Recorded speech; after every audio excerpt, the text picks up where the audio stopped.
মতো আজও সকাল সকাল ঘুম থেকে উঠে পড়েছি। ঘুম থেকে উঠে জানলাটা খুললে খুব সুন্দর একটা ঘরে হাওয়া আসে, তো জানলাটা খুলে দিলাম। তো এই ঘরে বিছানাটা গুছিয়ে চলে আসলাম। এই ঘরে বিছানাটা আমি গুছিয়ে নিয়েছি। তারপর কিন্তু রাতে খাওয়া দাওয়া করছিলাম, সেই সমস্ত এঁটো বাসন বাসি জামা কাপড় সব ধুয়ে আসলাম কলে।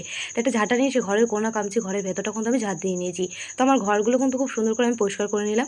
এবার কিন্তু কল থেকে এক বালতি জল নিয়ে সে সার্ফের জলগুলো নিয়ে এবার ঘরটাকে আমি মুছে নিয়েছি। ঘর বারান্দা বাইরে মোছা কমপ্লিট হয়ে গেছে।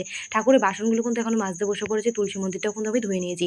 উঠোনে জল ছিটিয়ে উঠোনটা ঝাঁট দিয়ে গাছগুলোতে একটু জল দিয়ে নিলাম। তারপর চলে আসলাম রান্নাঘরে। রান্নাঘরের পর্দাটা খুলে ঘরটা কিন্তু ঝাঁট দিয়ে নিয়েছি। রান্নাঘরটা মুছে চলে আসলাম কলে বাসনগুলো মাজতে। তো রাতে খাওয়া দাওয়া করেছিলাম, সেই সমস্ত বাসনগুলো কিন্তু মাজা কমপ্লিট হয়ে গেছে। বাসনগুলো এবার ধুয়ে শুয়ে আসলাম ঘরে উপর করে। তো জামা কাপড়গুলো এখন আমি কাচতে বসে গেছি। জামা কাপড়গুলো কিন্তু আবার কাচা কমপ্লিট হয়ে গেছে। তো এখন জামা কাপড়গুলো ধুয়ে এখন আমি মেলে দিচ্ছি। তো জামা কাপড় ধুয়ে মেলে দিয়েছি, এখন আমি স্নান করে নেবো। তাই জন্য এক বালতি জল আমি কল থেকে টেনে নিয়েছি।